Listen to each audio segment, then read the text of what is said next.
Many people believe that the universe is billions of years old, but the fact of the matter is that we actually find evidence that shows that the Earth and the universe are roughly around 6,000 years old. So in this video, I'm going to be presenting you 10 pieces of evidence that show beyond any shadow of doubt that the universe and our Earth and solar system, the galaxies, are young. Evidence number one is C14 that we find inside of diamonds.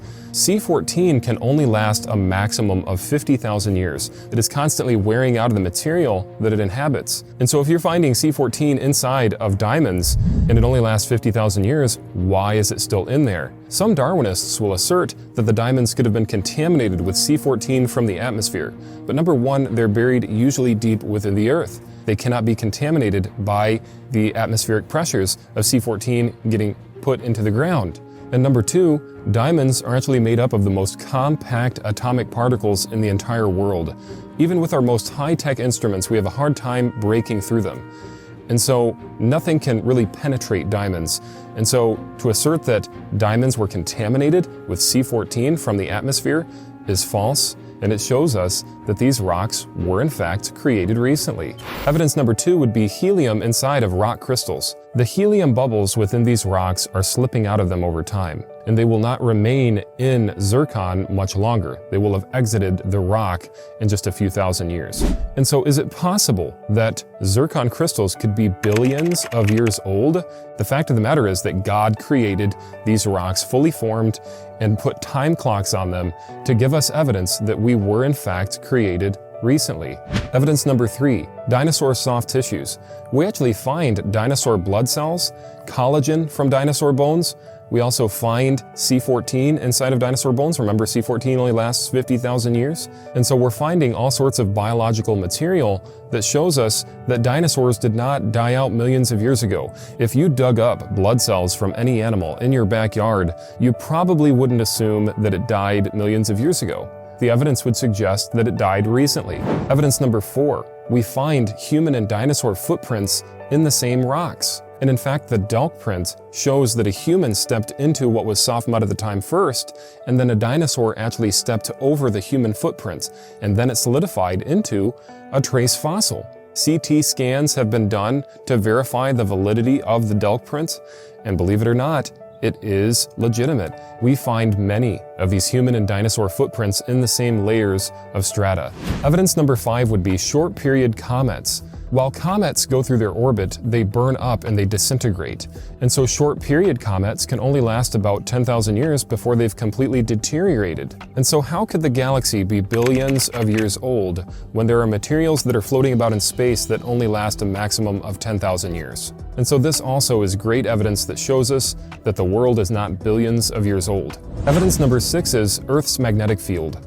Believe it or not, the magnetic field is actually getting chopped in half every 1,400 years. And the magnetic field is very important because it protects us from deadly radiation from the sun, it keeps us from being bombarded with space dust and wind from space. And so if Earth's magnetic field is getting weaker, and every 1,400 years it gets chopped in half, in about 2,000 years, we would not be able to survive because the Earth's magnetic field would not be strong enough to protect life from radiation. That presents a real problem for Darwinism. We are right at the end of our rope, even if Darwinism is true. And think about this too. If you go back 10,000 years, the Earth's magnetic field would have been much stronger. And in fact, it would have been so strong that it would have killed all life on the Earth. And so we need the magnetic field in order to survive, and it has to have just the right amount of strength. And if it's too strong, we will die. If it gets too weak, we will die. Life has not existed on this planet for billions of years. Evidence number seven is mutations. Mutations actually are what cause us to wear out and die. Our genetics copy, and we end up copying so many errors of our previously existing genomes, and we die that way.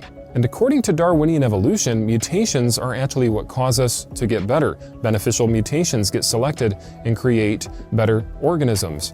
But even if you get beneficial mutations, the fact of the matter is mutations themselves are copying errors. They're causing us to die, and our genomes are wearing out from generation to generation, and we are getting more and more diseases.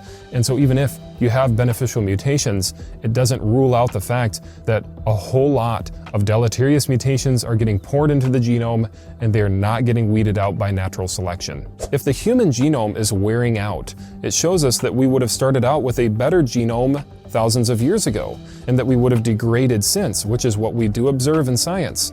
But according to Darwinism, we are becoming better. As natural selection selects those beneficial mutations, we are becoming stronger. Well, science is showing us that we are becoming weaker. We are descendants of Adam and Eve, two human ancestors. And on a common sense level, saying that we descended from a fish makes no sense whatsoever. Evidence number 8 would be the rings of Saturn. Saturn's rings are actually dispersing, and they are moving away from the planet, and it shows that they could not have existed for millions of years. So how did they get there? Darwinists claim that Saturn's rings formed recently by some sort of event, and so they're coming around to the idea that Saturn's rings aren't as old as previously thought. And through that, they are lending legitimacy to the arguments that we're making about a young universe. The fact of the matter is that the planet and its rings were created in the recent past, and not from a cosmic explosion that occurred 13.7 billion years ago. Evidence number 9 is the warm interior of Pluto.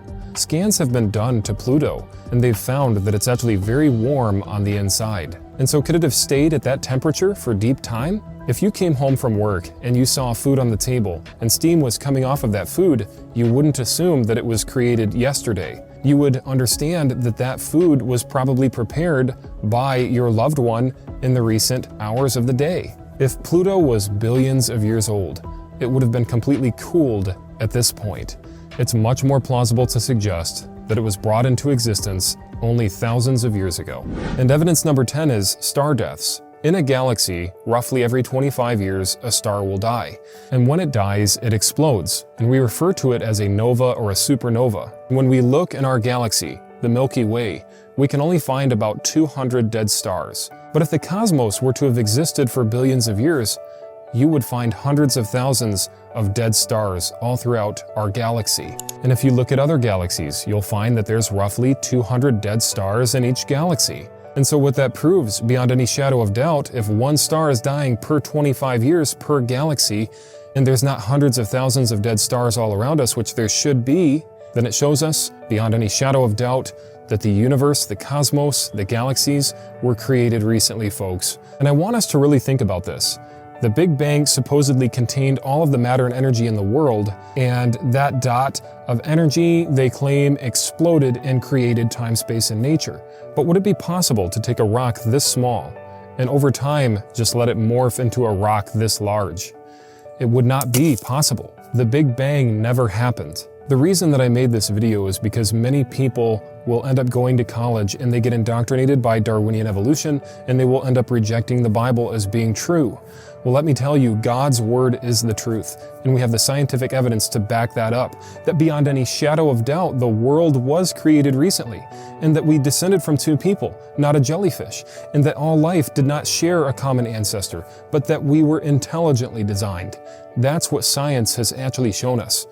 All of this other conjecture that Darwinists are proposing about the origin of life is not true. It is verifiably false, and we can know for a fact that God created the world and in the recent past. God bless.